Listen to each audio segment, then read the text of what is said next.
C'était à cette époque une des voitures les plus luxueuses.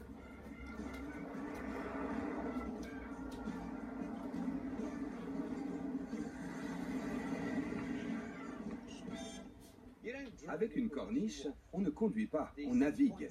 Ce V8 de 6 litres 75 est extrêmement silencieux et il n'y a absolument aucun jeu dans la direction, donc on tient vraiment les roues avec un doigt.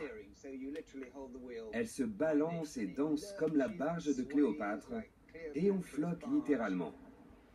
On va passer un ralentisseur, vous allez voir. Vous avez senti quelque chose? Je n'ai rien senti du tout. J'aurais pu le prendre à 130. Ici, c'est un peu le lieu magique pour cette voiture. Je roule sur Park Lane. Un autre ralentisseur, vous l'avez senti? Moi non plus. C'est parfait, on se sent à la maison ici. C'est vraiment magique. Et cette voiture se fond parfaitement dans le paysage.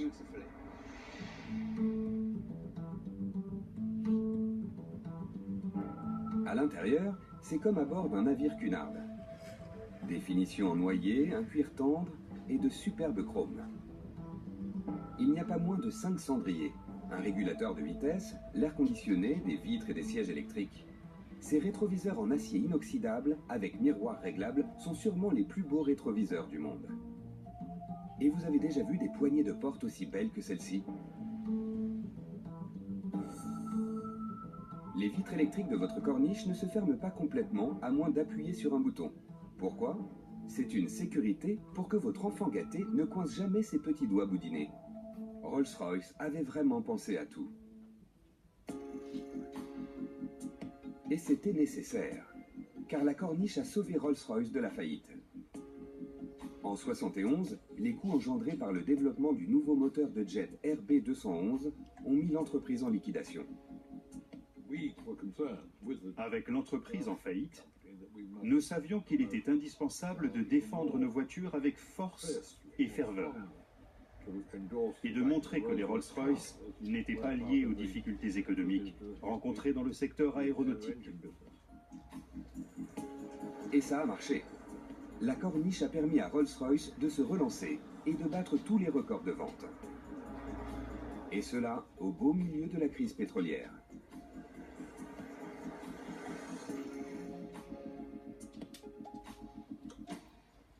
Alors, combien ça vous coûterait de rouler dans une vieille corniche?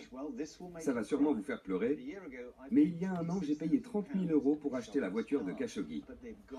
Mais elles ont pris de la valeur et leur prix continue de grimper.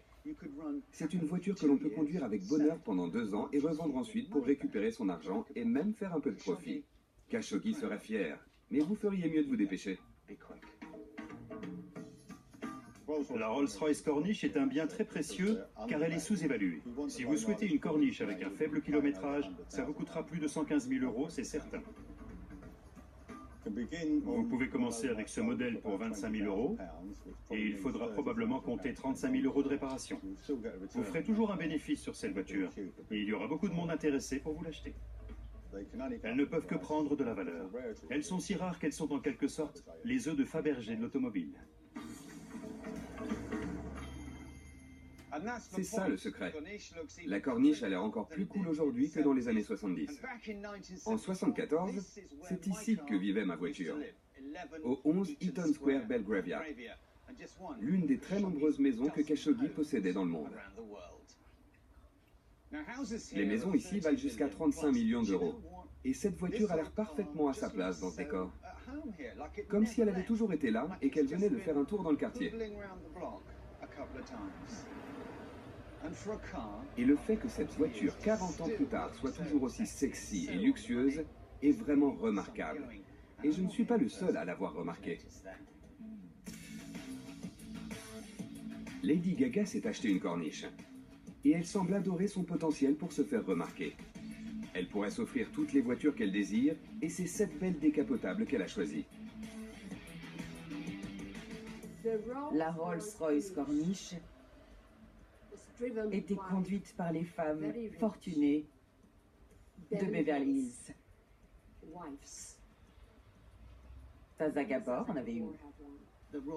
La Rolls-Royce Corniche était la voiture idéale pour les aristocrates du show business. Le genre qui sirote du champagne, qui porte des bijoux et de beaux manteaux en fourrure. Moi, la corniche et Londres. Je m'en souviens. Le premier succès de Stringfellows, mon succès. Je l'ai fait. Une corniche coupée cabriolet. La combinaison parfaite.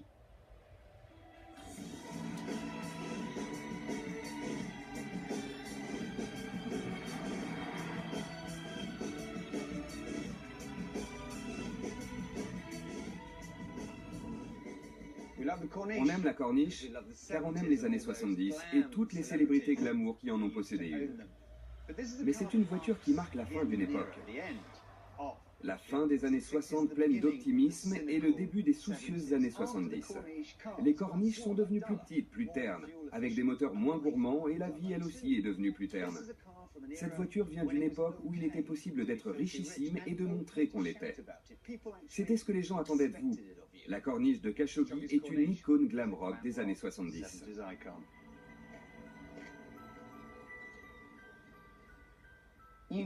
Vous avez encore réussi. Une voiture que je connaissais à peine et que maintenant je veux. Si elle est assez bien pour Lady Gaga, elle le sera pour moi. Mais je ne savais pas que l'entreprise était passée si près de la faillite. Oui, à deux doigts. En 71, ils ont fabriqué et préparé des corniches pour le grand lancement qui avait lieu dans le sud de la France et le liquidateur est venu pour tout bloquer. Incroyable. Donc ils ne pouvaient pas faire le lancement de leur voiture. Mais ils se sont dit que ce serait peut-être une bonne idée de lancer quand même ce modèle, car cela pouvait rapporter un peu d'argent pour rembourser les dettes. Ils l'ont fait et le reste fait partie de l'histoire. Mais si cette décision n'avait pas été prise, Rolls-Royce n'existerait plus aujourd'hui, Jody. Incroyable. En tout cas, restez avec nous car dans la suite de l'épisode, nous allons vous expliquer comment faire pour entrer dans le monde des voitures de collection.